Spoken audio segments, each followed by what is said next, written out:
वेदास्तथा स्मृतिगिरो यमचिन्त्य शक्तिं सृष्टिस्थितिप्रलयकारणमामनन्ति तं श्यामसुन्दरमवेक्रियमात्ममूर्तिं सर्वेश्वरं प्रणतिमात्रवशं भजामः। अज्ञाननिरधिरुपैति यया विशोषं भक्तिः परापि भजते परिपोषमुच्चैः तत्त्वं परं स्फुरति दुर्गममप्यजस्रं साद्गुण्यभृत्स्वरचितां प्रणमामि गीताम्। नारायणं नमस्कृत्य नरं चैव नरोत्तमं देवीं सरस्वतीं व्यासं ततो जयमुदीरयेत्। हरे कृष्ण कृष्ण कृष्ण हरे हरे, हरे राम राम राम हरे हरे। गीता मंजरी का यह 83वां अंक है। वर्तमान में हम लोग द्वितीय अध्याय के 16वें श्लोक में आए हुए सत और असत इन दोनों शब्दों पर चर्चा सुन रहे हैं। विगत अंक में यह कहा गया कि कारण और कार्य इन दो अर्थों में भी सत और असत शब्दों का प्रयोग होता है। कारण को सत कहा जाता है और कार्य को असत कहा जाता है। मिट्टी कारण है तो वह सत है, और घड़ा मिट्टी से उत्पन्न कार्य है तो उसे असत कहा जाता है। इसे पुनः इस रूप में कहा गया, जो परिणामी है उसे असत कहते हैं और जो परिणामी नहीं है उसे सत कहते हैं। यह सब क्यों? यह सब इसलिए कि हमें तत्वदर्शी के अनुसार चलना है, पशु के हिसाब से नहीं चलना है। पशु अर्थात तत्व पर जिनकी दृष्टि नहीं होती है, जैसा स्वभाव उन्हें प्राप्त है उस स्वभाव से ही उनकी जीवन की चर्या, जीवन का व्यवहार चलता रहता है। यदि हम मनुष्य हुए हैं तो हमें उस स्वभाव से ऊपर उठकर अपनी बुद्धि के अनुसार भी कुछ करना चाहिए। हमारा स्वभाव यह है, खाएं पिएं मौज करें, यह भी एक प्रकार का दर्शन है। मृत्यु को किसने देखा है? मृत्यु कब आएगी पता नहीं। मृत्यु के बाद जन्म होगा यह किसने देखा है? वह तो और भी ज़्यादा अंधकार वाली बात होगी। इसलिए जब तक जियो खाओ पियो मौज करो, इस प्रकार का एक दर्शन है और अधिकांश लोग इसी में आबद्ध हैं। यही जो है यह है स्वभाव। जो केवल अपने स्वभाव के अनुसार चलते हैं वे पशु हैं, और जो तत्व के अनुसार चलते हैं, तत्व की चिंता कर चलते हैं, वे ज्ञानी कहलाते हैं। तो भगवान अर्जुन को यहाँ तत्वदर्शी के अनुसार चलने की प्रेरणा दे रहे हैं, और जब तक तत्वदर्शी के सिद्धांत के अनुसार हम नहीं चलेंगे, हमारे जीवन में मंगल का उदय, शुद्ध मंगल का उदय नहीं हो सकता है। इसलिए तत्व की तरफ हमें दृष्टि रखनी ही पड़ेगी।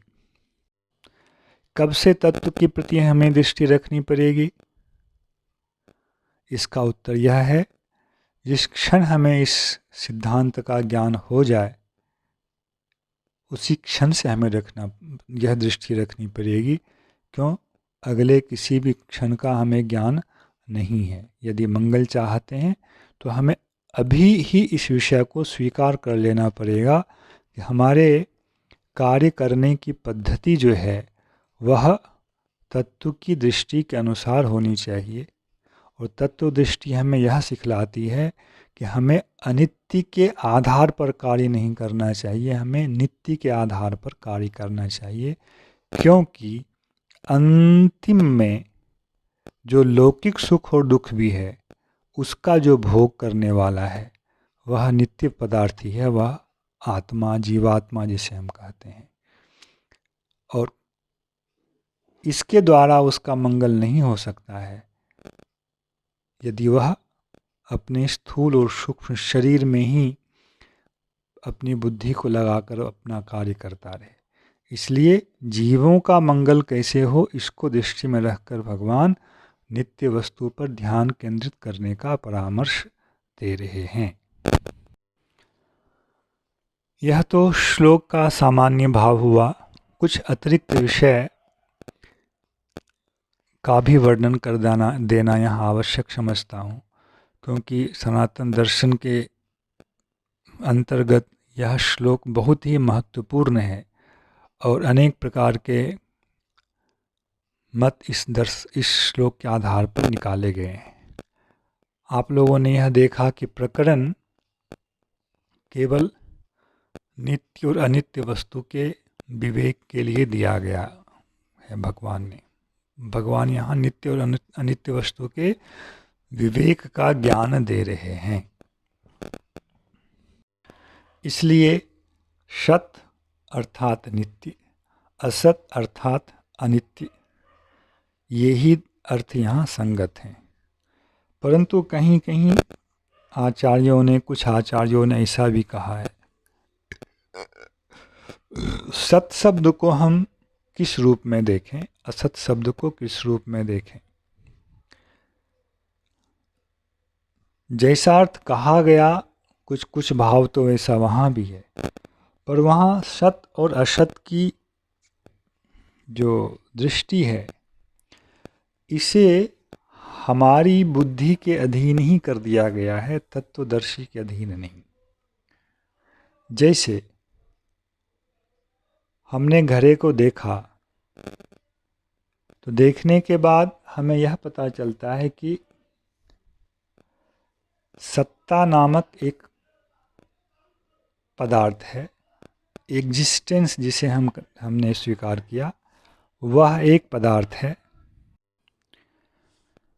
घट को देखने से हमारी बुद्धि में यह विचार आता है कि घट अनित्य है, यह टूट जाएगा, वह स्थायी नहीं है।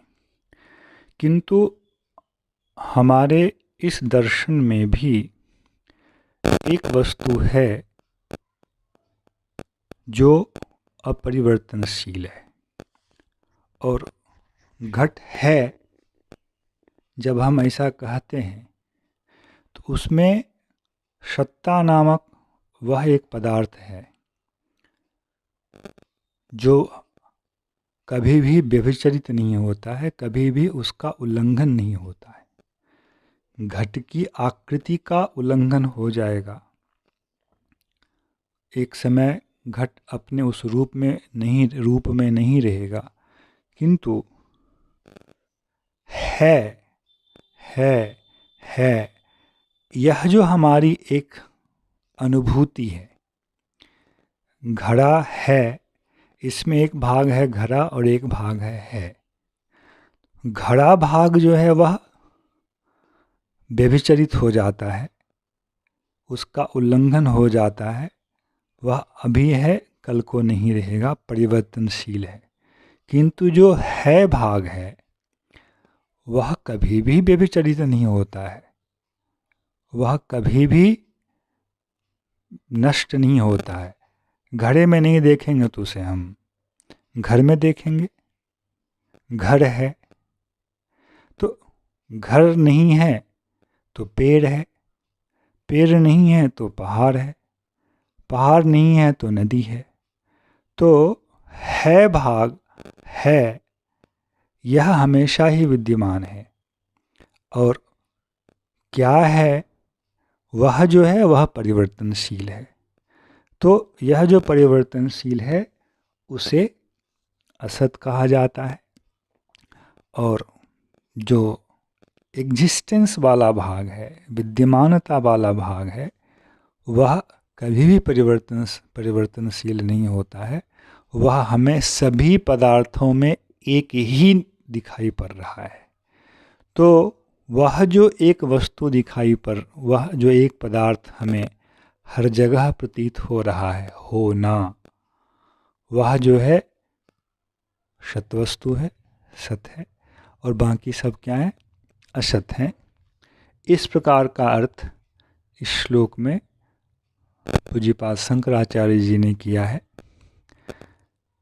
सत और असत को इस रूप में देखा गया है, और फिर जो असत है, इस असत को उनके परिवर्ती आचार्यों ने यहाँ एक नया शब्द प्रदान किया है, वह है मिथ्या। इस शब्द का अर्थ यह होता है, इसको हम सत भी नहीं कह सकते, और खरगोश के सींग की भांति हम इसे अविद्यमान भी नहीं कह सकते।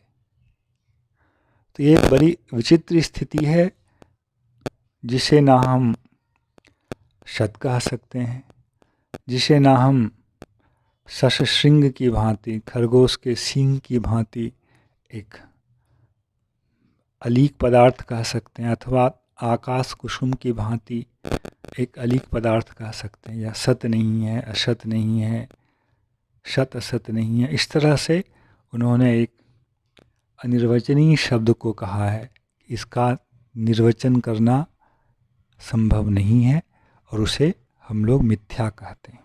अस्तु, यह केवल सूचना की दृष्टि से है कि इस प्रकार की एक धारा है, क्योंकि यह श्लोक बहुत महत्वपूर्ण है वहाँ, किंतु भगवान इस तरह का कोई विषय यहाँ नहीं कह रहे हैं।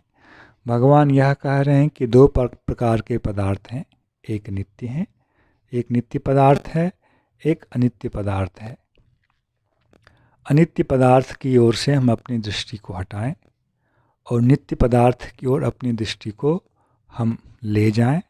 हमारा व्यवहार नित्य को केंद्र में करके होना चाहिए, अनित्य को केंद्र में कर नहीं होना चाहिए। अर्जुन, तुम्हारा व्यवहार अनित्य को केंद्र में कर हो रहा है, इसलिए मैं मारूंगा, मैं मर जाऊंगा, भीष्म द्रोण इत्यादि मर जाएंगे, यह सब जो कुछ तुम्हारा सिद्धांत है, वह अतत्वविद का सिद्धांत है। तत्वविद का सिद्धांत जो है ऐसा नहीं होता है, क्योंकि तत्वविद अनित्य पदार्थ की तरफ दृष्टि नहीं रखते हैं, तत्वविद नित्य पदार्थ की तरफ दृष्टि रखते हैं।